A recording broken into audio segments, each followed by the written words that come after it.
will accomplish what the force of many cannot. Health will be yours for a long time. Okay. I like that.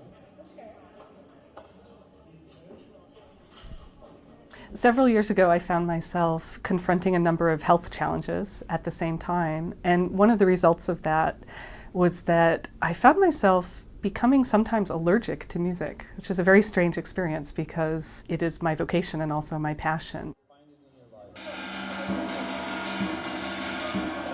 I ended up writing an article called In Search of Silence, and later started writing pieces of music that had quite a lot of silence in them. Eventually, this led me to think about a freshman seminar which would deal with the elusiveness of quiet and then the things that aren't so quiet, such as noise, sound, and music. One of the things that's interesting and appealing about the freshman seminar experience is that it's a shared experience by a small group who all have something in common. They're all relatively new to Princeton. I expected that the students would be less interested than I am in silence, but I found that a lot of them are craving it. For the first creative project, Katie chose to make recordings of a number of different sounds and layer them on top of one another.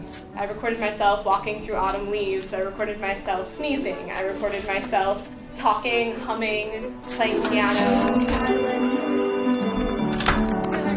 So I was inspired to do this project because I had made this observation during the class that silence was something we could move towards. It was something that was buried beneath layers and layers and layers of sound.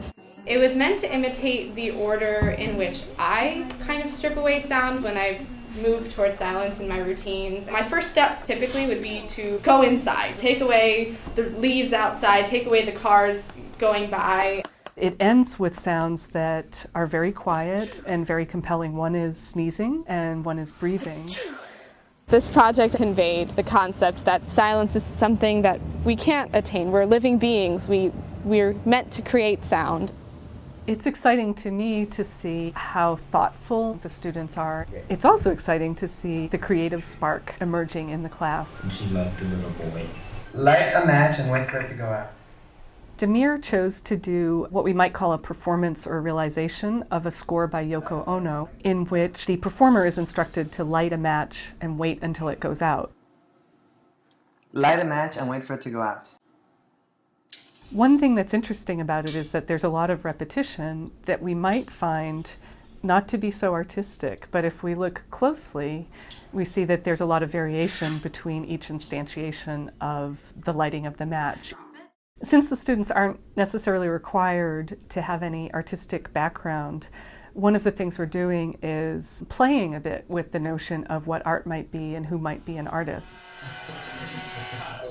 It's also valuable to look at what's right in front of us. There's this notion of looking at things and making them special through considering them to be art. But then there's also the idea of accepting the grit of everyday experience and making sure we pay attention as it races by.